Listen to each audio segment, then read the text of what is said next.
UKIP spokesperson Neil Hamilton. The Minister's seen the panic letter that was written by the major European agricultural food and drink organisations to Michel Barnier on the 6th of February on behalf of the entire EU agri-food chain. I'm reading from the letter itself, pointing out that in 2017 the EU 27 exports of agri-food products to the UK amounted to 41 billion, whilst the UK buys only sells only 17 billion in return. So there's a massive deficit in food and drink between Britain and the EU, which opens up a very substantial opportunity for British producers if there is indeed no deal on the 29th of March. Does she welcome, at last, the dawning realisation on the part of European producers that if there is no deal, this is going to hurt them far more than it will hurt us? No, I don't. Well, in that case, then she's flying from reality, because that is the view of the people in Europe who are most concerned about the impact of this. But let's look at this in a positive light. There is going to be a massive opportunity for British farmers and food producers generally after the 29th of March if there's no deal. Let's just look at the figures. In beef, let's take beef. We export £450 million of beef. We actually import £1.3 billion worth of beef. So we actually export only 1/3 of what we import. Again, lamb, it's broadly based. We import as much as we export, and the imports come mostly from New Zealand. But New Zealand is increasingly interested in exporting to other parts of the world, like China and the Far East. And actually, sales from New Zealand to Europe are falling, and they don't use anything like their quota anyway. Pig meat, we export £470 million worth a year. We actually import £1.1 billion worth a year. So there's a massive opportunity there for people who are in the pig meat production area. Dairying, well, cats is what the member for Amismone thinks that we should be concentrating on. I think we should take this seriously as an issue and not try to make a joke out of it.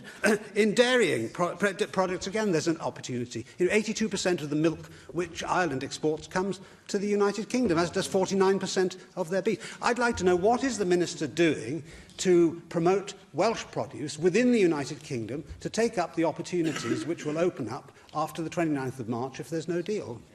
So with the member says I'm flying in the face of reality. You, Neil Hamilton, were at the meeting of the Council of NFU Cymru, I think it was last month, where you heard the President, John Davies, say that a no-deal exit from Brexit would be absolutely catastrophic for the agricultural sector and for farmers. On the day that Theresa May apparently said that she thought, I think the phrase was something like Welsh farmers would welcome a no-deal Brexit. And you heard what John Davies said that night. So if I'm flying in the face of reality, I really don't know what you are. A no-deal would be absolutely catastrophic for farming families, and for our communities in Wales. And I am getting more and more fearful that that is the way we are going to leave the EU. On a positive way, you ask what we're doing to promote Welsh food and drink in the UK.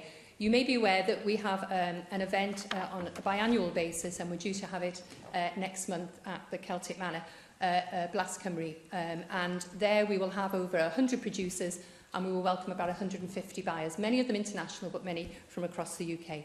Well, I'm very pleased to hear that, and this is the sort of positive talk that we want to hear across the chamber.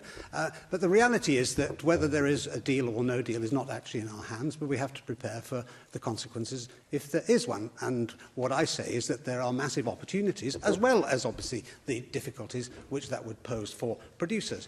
But there are markets which are rapidly expanding in other parts of the world, unlike Europe, which is a stagnating and indeed declining economy, as most of the continent will be in recession within a very short time.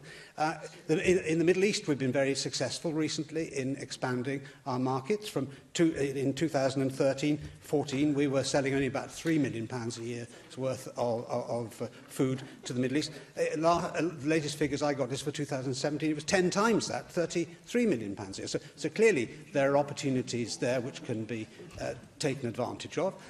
China is a massive market. Of course, it'll soon be one of the largest markets in the world. And New Zealand is selling more and more to China. Exports of New Zealand produce to the UK in 2017 were only 340 million. They're now exporting 3 times that amount to China and rapidly increasing that every year. So what are we able to do to capitalise upon being able to sell to markets in other parts of the world, like China and indeed India, which expanded at a rate of 8% last year, to take advantage of these opportunities for Welsh producers?